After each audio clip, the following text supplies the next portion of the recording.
Barbra Streisand admet enfin la vérité sur son mariage. Elle a admis avoir épousé son partenaire après 2 ans de relations secrètes.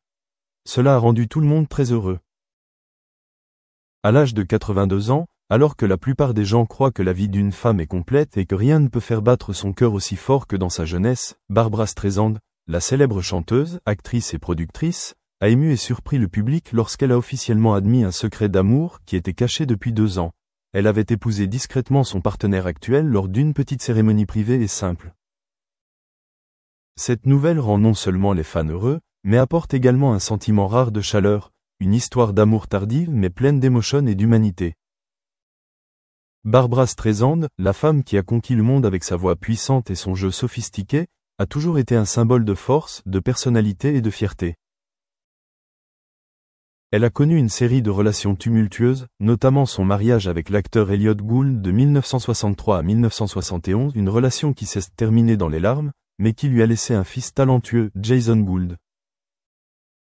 Depuis lors, Barbra a vécu une vie privée, partageant rarement des informations sur sa vie privée. Bien qu'elle se soit remariée en 1998 avec l'acteur James Brolin, un compagnon de longue date, au cours des 2 dernières années, les médias ont constamment spéculé sur des changements dans sa vie personnelle. Et finalement, dans une conversation rare, Barbra s'est ouverte. « Oui, je suis de nouveau mariée », dit-elle doucement mais fermement. On l'a fait en silence. Pas de caméra, pas de robe de mariée chic, pas de grande fête. Juste 2 amoureux, dans un endroit paisible, se promettant d'être ensemble pour le restant de leur jour. Le nouveau partenaire de Barbra, un homme extérieur au monde de l'art, décrit comme raffiné, calme et profondément aimant, a été aux côtés de Barbra tout au long de la pandémie. C'est à une époque de troubles mondiaux que les 2 hommes ont trouvé refuge l'un dans l'autre. Leur amour était calme mais profond, comme un ruisseau souterrain coulant à travers l'âme autrefois orageuse de Barbra. Pour Barbra Streisand, l'amour dans la vieillesse n'a plus besoin de preuves matérielles ou d'images glamour. « J'étais sous les feux de la rampe, j'avais les applaudissements », a-t-elle déclaré un jour. « Maintenant, tout ce dont j'ai besoin, c'est d'une poignée de main quand je me réveille le matin. »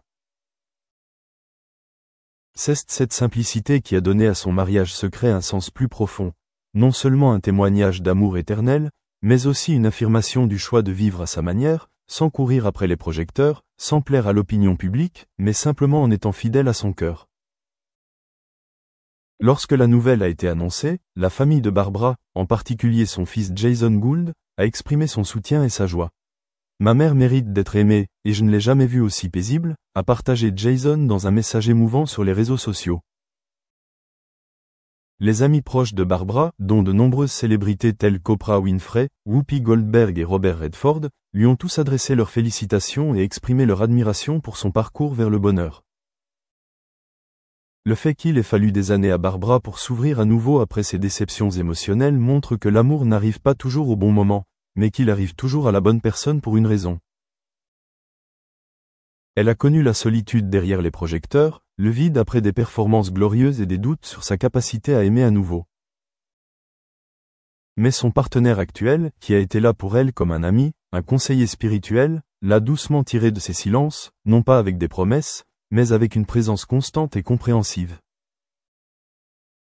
Barbra a également partagé un peu de sa santé au cours de la conversation. « Je ne suis plus jeune, mon corps n'est plus aussi souple qu'avant, mais mon cœur est toujours le même, toujours vibrant, toujours blessé, toujours aimant. »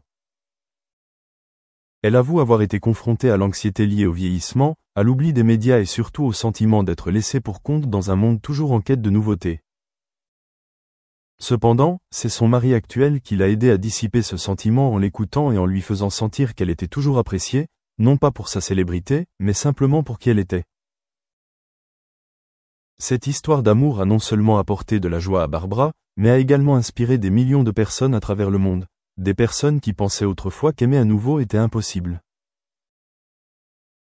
Parce que si Barbra Streisand, malgré toute sa célébrité et ses traumatismes, peut encore trouver un amour simple mais épanouissant à 82 ans, alors tout le monde peut avoir de l'espoir. Lorsqu'on lui a demandé quel était le secret d'une relation durable, Barbra a simplement souri et a déclaré : « N'essayez pas d'être quelqu'un d'autre et n'essayez pas de changer l'autre.